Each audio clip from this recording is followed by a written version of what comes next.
Well, first I want to present to you that they talk about the 1%, but actually I talk about the 1% of the 1%, which is the 1 basis point.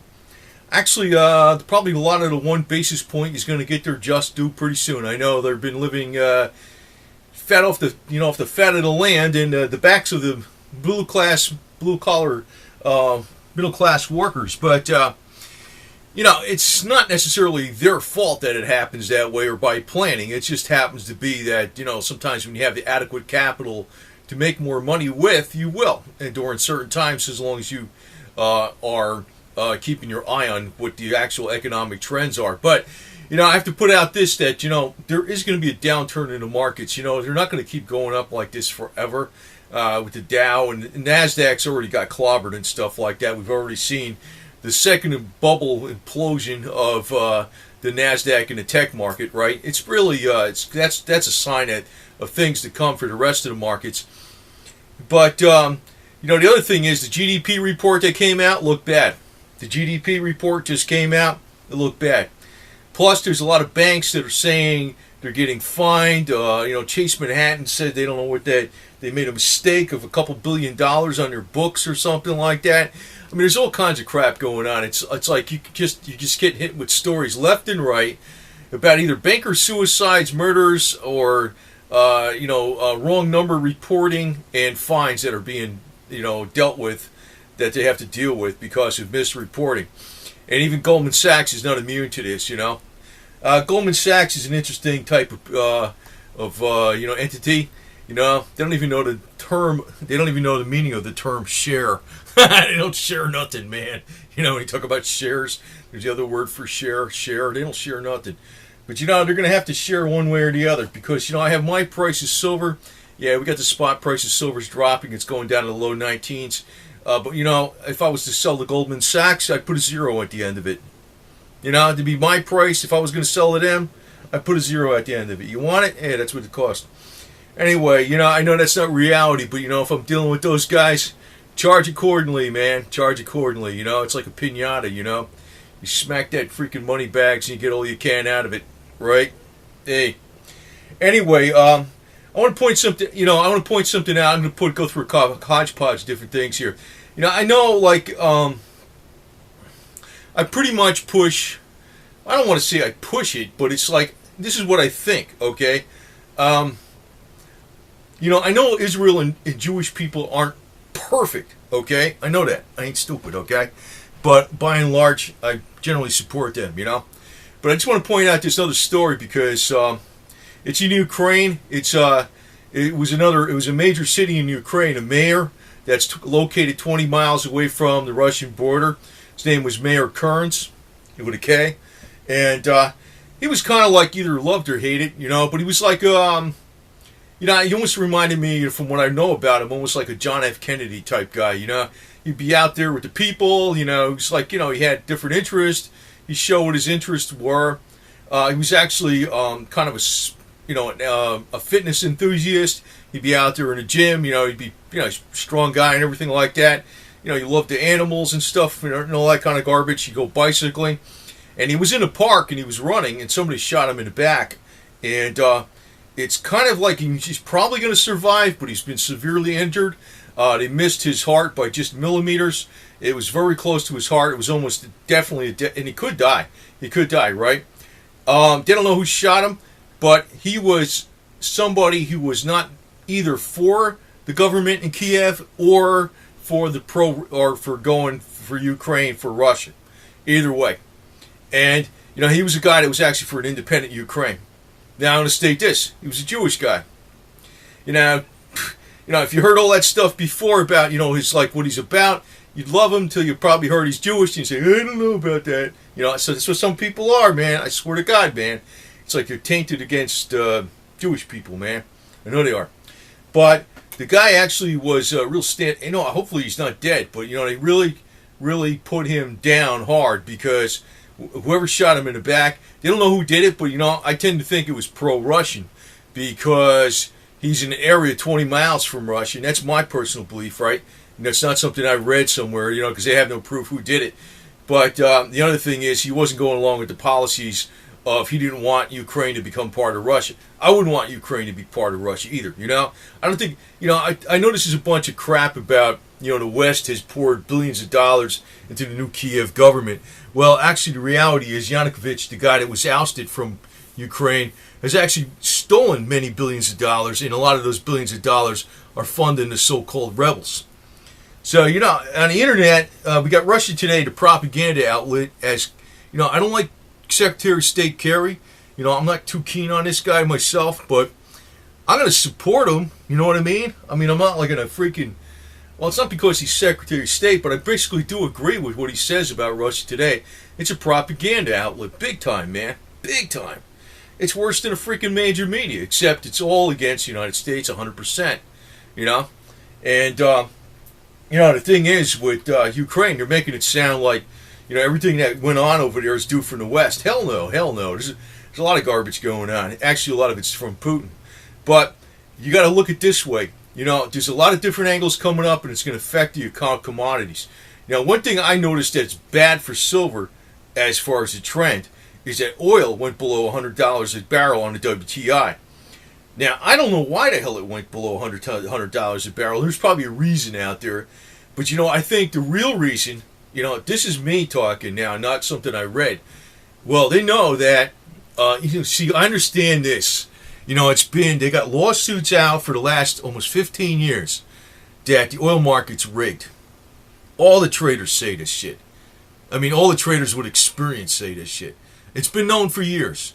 They got the head of one of the former heads of the NYMEX. He's involved in a lawsuit against, you know, the trading of oil where it's rigged. You know, the commodity markets. It's all the commodity markets. We all know this. So why is the oil market going down? Actually, I think the real reason is to hurt Russia economically. That would make the most sense. That would make the most sense. But I say that oil, it cannot be low and silver go up a lot. You know, so to me, oil is going to actually show the trend where the metals are going to go, including silver. And, you know, in other words, if oil keeps, and the thing is, I don't think oil can be kept chopped down because there is just a little bit too much demand out there because there's a whole big new strong middle class coming up in Brazil, China, India, even in Saudi Arabia, and even the oil producing countries themselves that's actually creating a domestic demand for oil. You know? So that's another thing. That's another thing. But I think they're artificially trying to bring the price of oil down. But, you know, whenever they do that type of stuff, I know it brings down the price of metals, but they can't do it for long. That's the thing. Now, I noticed with palladium is the only precious metal that's been going up today. And, you know, that is really over the Russian tensions. And I don't see in the foreseeable future that the Russian tensions are going to get better. I think they're going to get much, much, much worse. You know, we're probably going into hot war. Now, I put out yesterday about, you know, North Korea being a catalyst. You know, I can tell you this. You know, governments like, you know, with North Korea and stuff, you know, they're not the will of the people. For crying out loud, that country's poor up there because of the government and the oligarchy. You know, that's the obvious thing. It's obvious to everybody out there. And I could say this, pretty much, you know, I don't want to say too much about me, but I was in Asia for a while in different countries and for years. And I pretty much know that every single country, no matter where the hell it is, they're kind of like a closed society and they don't like anybody else from someplace else.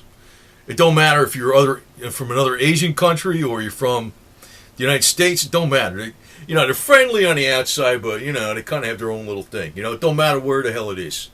Unless you're getting into like a small village or something like that, then they're like, it's a little different, you know, then it's more like, you know, people are people, you know.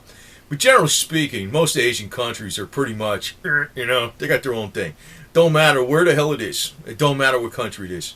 So, you know, the thing is with North Korea, though, I mean, they got such a closed border system over there.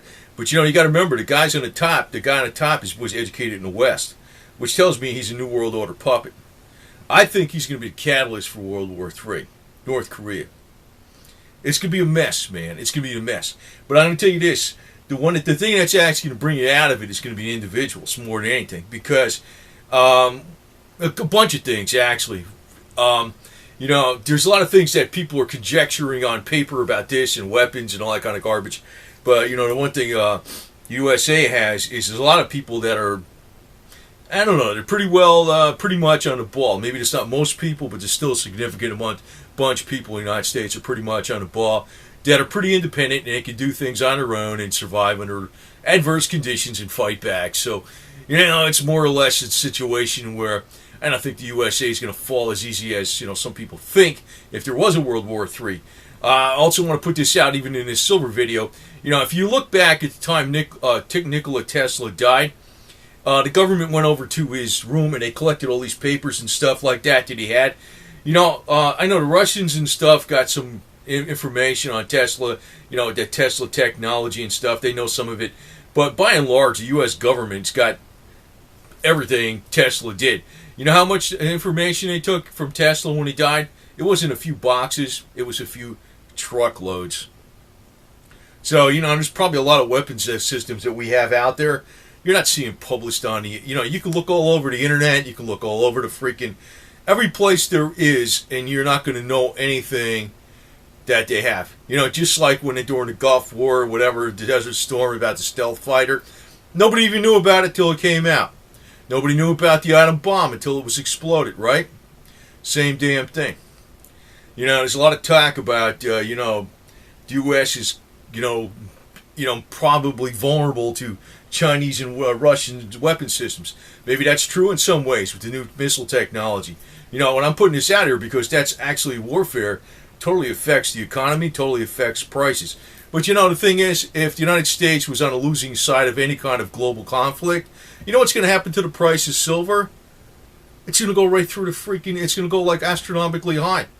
See, that's where, that's the only place, that's the only rationale that I can actually see where the dollar could actually fall really, really bad. I could see, I could understand that the dollar has been planned to be devalued and we're going to have a new world reserve currency and the dollar will lose a lot of its clout. I think that's the global planners want it that way.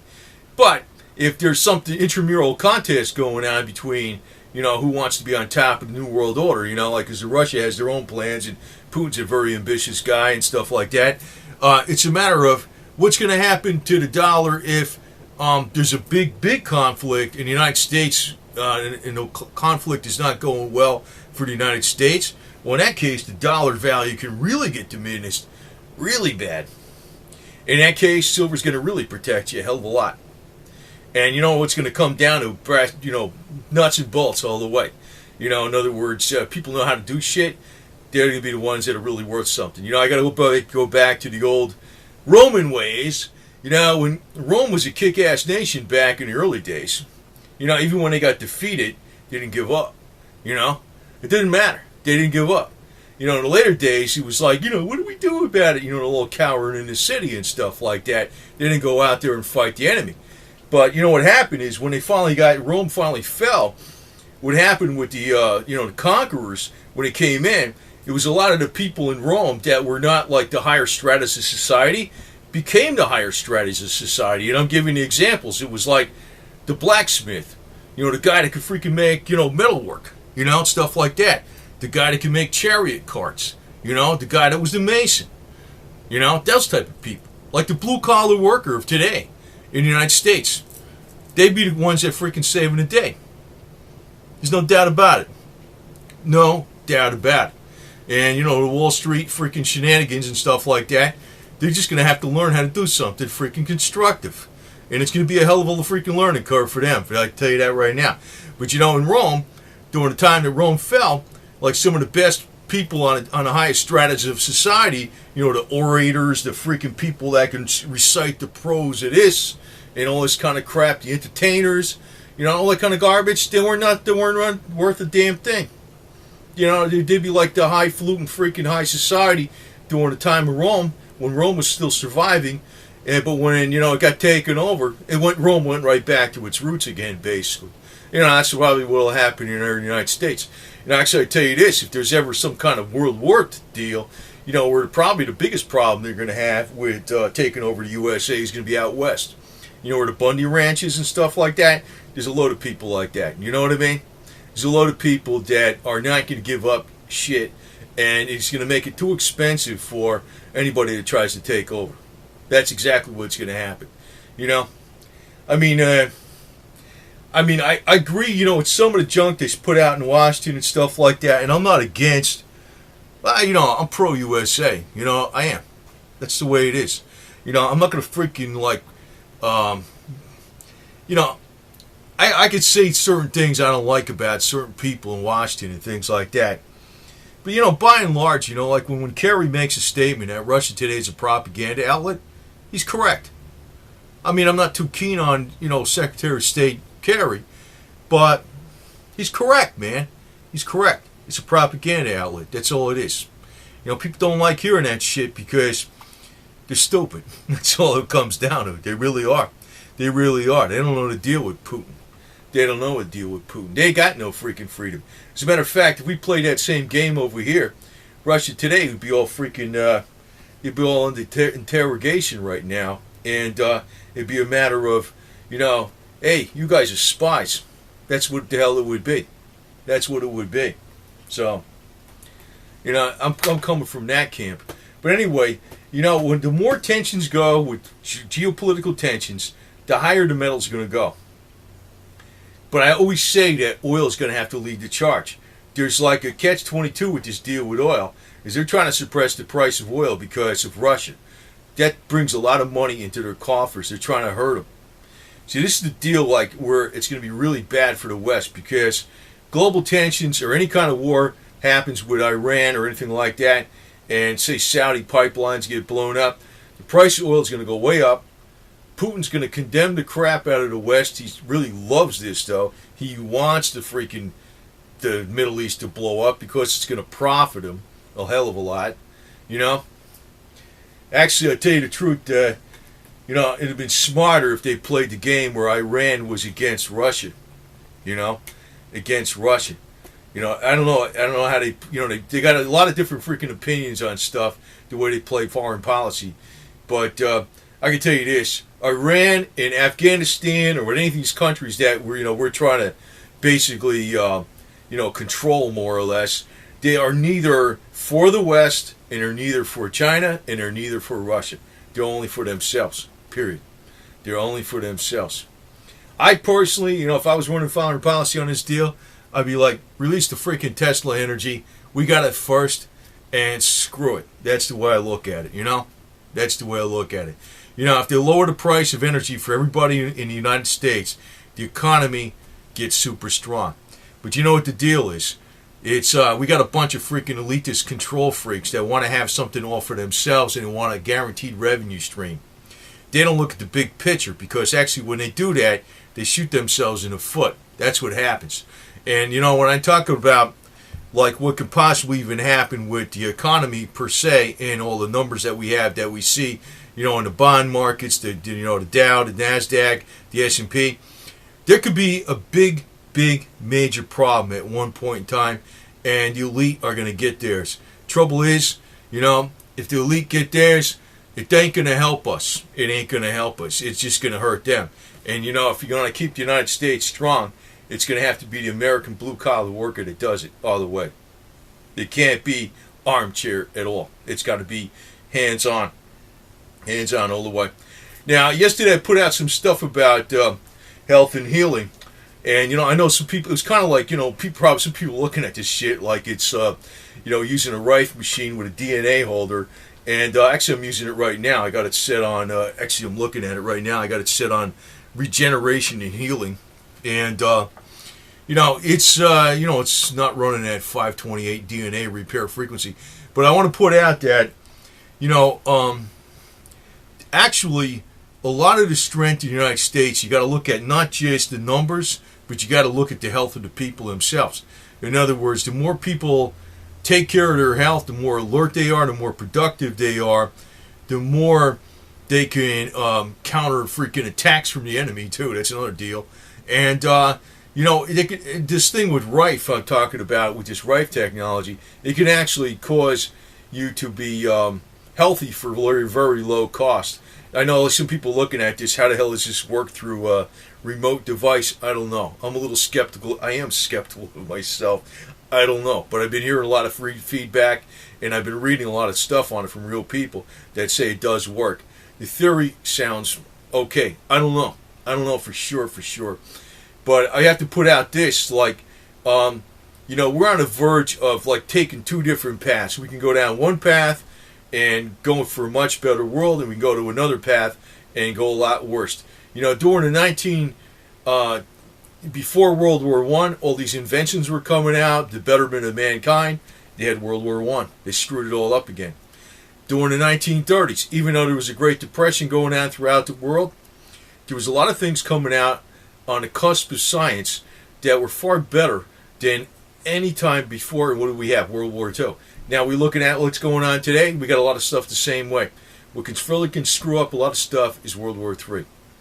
And this is one reason that I am actually for no playing games. I think the United States ought to have a very, very strong foreign policy, not be afraid to do anything against our enemies, and knock them out as soon as possible before they become a problem. And as far as Vladimir Putin, that guy they ought to take his damn Russia Today news station and kick it out of the United States, period. Because I can tell you one thing. I can sit here and I can criticize the freaking major media all freaking day long, and I'm not going to freaking candy coat some bullshit that Russia does at the same time. You know what I mean? That's nothing but a propaganda outlet, and you got most of the alternative media falling in line right in lockstep with them. It's a bunch of crap. I mean, I could freaking be critical of Obama, which I have been, of a lot of his stupid policies and a lot of things that are going on with, former Secretary of State Hillary Clinton.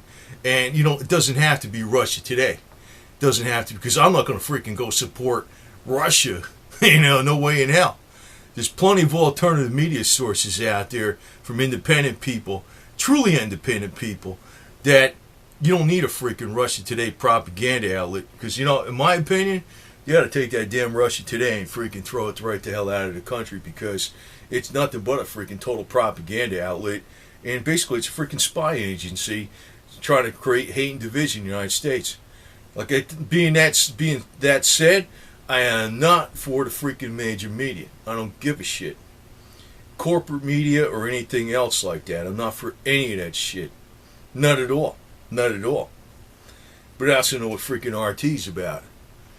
Be that as it may, it's when we look at it as the price of silver going down a little bit, I'm not too worried about it, because I don't plan on selling it till at least goes over 50 anyway.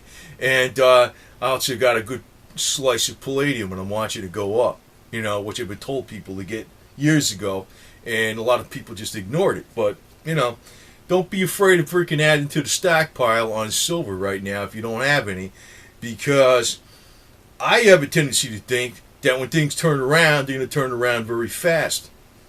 And I have a tendency to think that Vladimir Putin has a very short timetable on the Crimea because of the water situation. Since they cut off all the water in the Crimea, all those crops are going to be dead. You know what I mean? And they're going to lose billions of dollars, and it's going to affect all the other ancillary little businesses that are dependent upon, the farmers getting their money. And they're going to have a freaking Great Depression right in the Crimea itself if they don't have the damn water. So he's going to have to freaking act to take over the Ukraine. And the Ukrainian authorities are pushing back, So there's going to be a hot war in Ukraine pretty soon. And I think when that happens, the USA and Israel is going to hit Syria. And when it hits Syria, it's going to create another problem for Putin, because Assad has been suppressing the Sunni majority that's in Syria. So Assad has been oppressing them. Now, once Assad is removed out of power, that becomes a problem for Putin, because he's got a lot of Sunni Muslims in his country. And he's worried about that. You know what I mean? So, it's like all the cards aren't stacked in their favor. There's a lot of cards stacked in the West's favor, too. And a lot of people don't like me saying this, but I'm not going to freaking candy coat nothing, man. I'm putting out my own opinion. I'm not putting out Russia Today's opinion, and I'm not putting out the freaking State Department's opinion either. I'm putting out my opinion. And actually, I see there's a lot of merit in what the USA does. I just wish the USA would project strength and basically, a focused, true foreign policy that's no nonsense and not draw a line in the sand and every time freaking somebody steps over it, they don't do a damn thing about it. You know, I look at it like when North Korea threatens the United States, we gotta whack them. The hell with them. You know? I mean, I don't... You know, if we're going after Iran for nuclear weapons, we should have whacked North Korea a long time ago. That's the way I look at it. That's the way I look at it. And we shouldn't be dealing with China. And all these freaking big businesses that are freaking playing games with China, you know, like General Motors going over there, Michelle Obama going over there waving red flags. Well, it's a whole other story, man. We got a bunch of jackasses in our country on the top, and I'm no problem if they fall. But I don't want to see the USA fall. Like I said, it's going to be the blue-collar worker that saves the USA all the way. It is going to be the blue-collar worker. And that's when your silver's going to come in and save your ass. Because I think pretty much anything on paper or anything that exists electronically, a lot of it's going to go away.